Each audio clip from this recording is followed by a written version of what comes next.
how would you grade the administration so far? I mean, is there a grade below an F? No, not as far as I know. You want to just don't bow out. You know, you can't get lazy. You have to sign petitions. You have to call your congresspeople, and you know, it's an old song to sing, and it kind of gets laborious to continue to repeat it over and over. I want to be hopeful, and I want to be positive, and I just think we have to constantly really not get lazy about saying, no, this is unacceptable, this is not, we can't, everything is a catastrophe. Every single day is a different news cycle. Do you remember when politicians could take a joke? Chelsea Handler just gave Trump the roasting of a lifetime, and instead of laughing it off, he had a complete meltdown. Exactly what Handler predicted would happen. It's fascinating how comedians like Handler can reveal more truth in a 5-minute roast than political analysts manage in hours of commentary. She called Trump a living, breathing infomercial for how to fail upward, and his angry response just proved her point. Before we move on, I'd like to ask you a small favor. If you appreciate this content, please take a second to like this video and subscribe to the channel. Over 98% of you watch the videos without subscribing. It costs you nothing, but it makes a huge difference to us. So did you click the subscribe button? Great, thank you so much.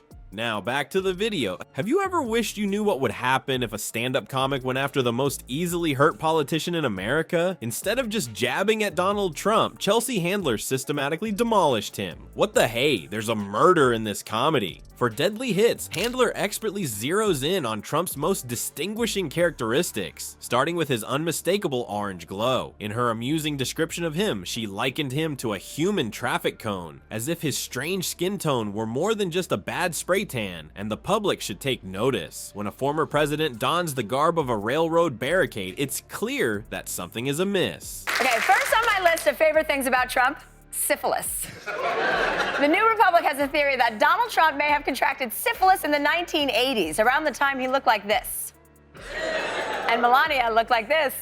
A new president whose name is Donald Putin Trump, who the majority of Americans think is a huge fucktard.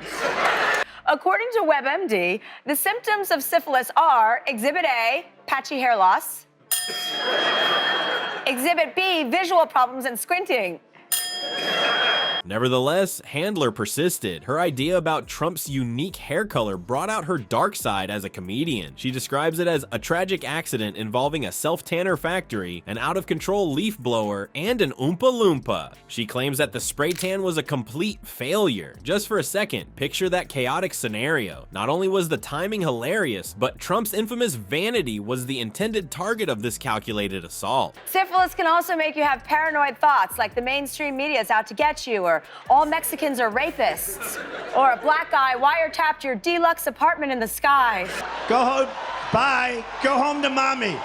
Go home to mommy. I could stand in the middle of Fifth Avenue and shoot somebody and I wouldn't lose any voters. Syphilis can also make you irritable and manic.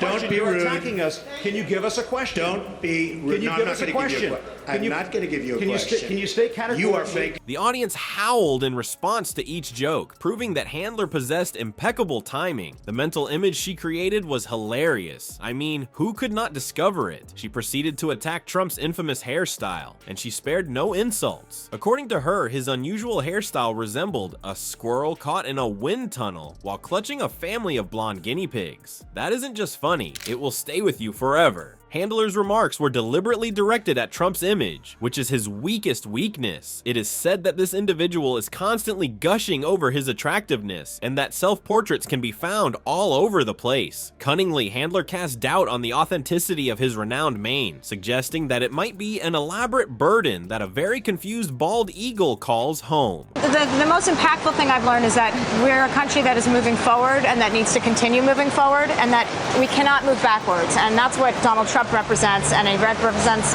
fear and fear-mongering. Gender disparity and racial disparity can't exist any longer, and we have to move forward, and there's only one choice for that to happen, and that's Hillary Clinton. We're experiencing in this country. I think those writers would like to have been this creative with what we've witnessed in this political cycle. But it's the same kind of messaging, which is make everybody scared and this is an unsafe place and turning everybody against each other. A spot where you could hide a family of raccoons. These jokes are very fantastic because they manage to be both outlandish and somewhat grounded in truth. Everyone can identify to the sensation that Trump's spray tan began to melt in real time, as Handler said, because we've all spotted those peculiar orange streaks in his images. Her description of his hair is like a science experiment gone wrong, but she continued to use that phrase even though it doesn't really capture what's happening with his hair. It is not Handler's imagination alone that makes her roast of Trump effective, but rather her understanding of Trump's mentality. It has been said that this individual will spend hours trying to look his best no matter what. Trump has declared April Sexual harassment awareness month? month. Oh, you mean sexual harassment month? Yeah, well, Okay. that's to be debated. Right, okay. So do you think he's finally maybe starting to deal with the issues that are at hand?